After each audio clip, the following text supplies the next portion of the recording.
আন্তরিক শুভেচ্ছা ও প্রাণ ঢালা অভিনন্দন।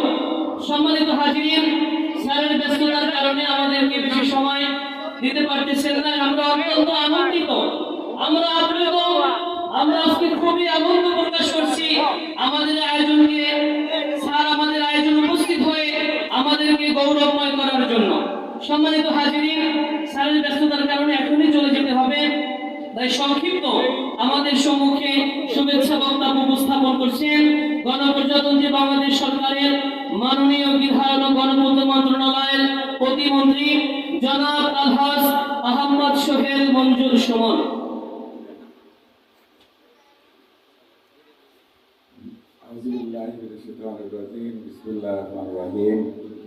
আজকে এই ওয়াজ মাহফিলে উপস্থিত সুধীবৃন্দ, আনন্দগণ এবং ইকুল্লাহের ছাত্র ভাইরা, আসসালামু আলাইকুম। আসলে এই প্রোগ্রামটার ব্যাপারে আমি আগে থেকে জানতাম না, তো প্রতিমধ্যে আপনারা অনুরোধ করেছেন, তো আমারও ভালো লাগলো। বিশেষ করে যিনি গজল ছিল নাকি কেরাত ছিল, খুব সুন্দর গলা। তো আমার ভান্ডারে একটা গুরুত্বপূর্ণ মিটিং আছে, ইনশাল্লাহ আল্লাহ বাঁচিয়ে রাখলে একবার আসবো। আপনাদের সবার মানে কণ্ঠ খুব মধুর, এবং আপনারা বিশেষ করে এই যারা আপনার ছাত্র ভাইরা আছেন, এরা আমার খুব কাছের। এরা আমাদের ইসলামের সত্যিকার অর্থে দিন প্রতিষ্ঠার জন্য যারা যথেষ্ট কাজ করেছেন, এবং আমি আপনাদের কাছে কৃতজ্ঞ।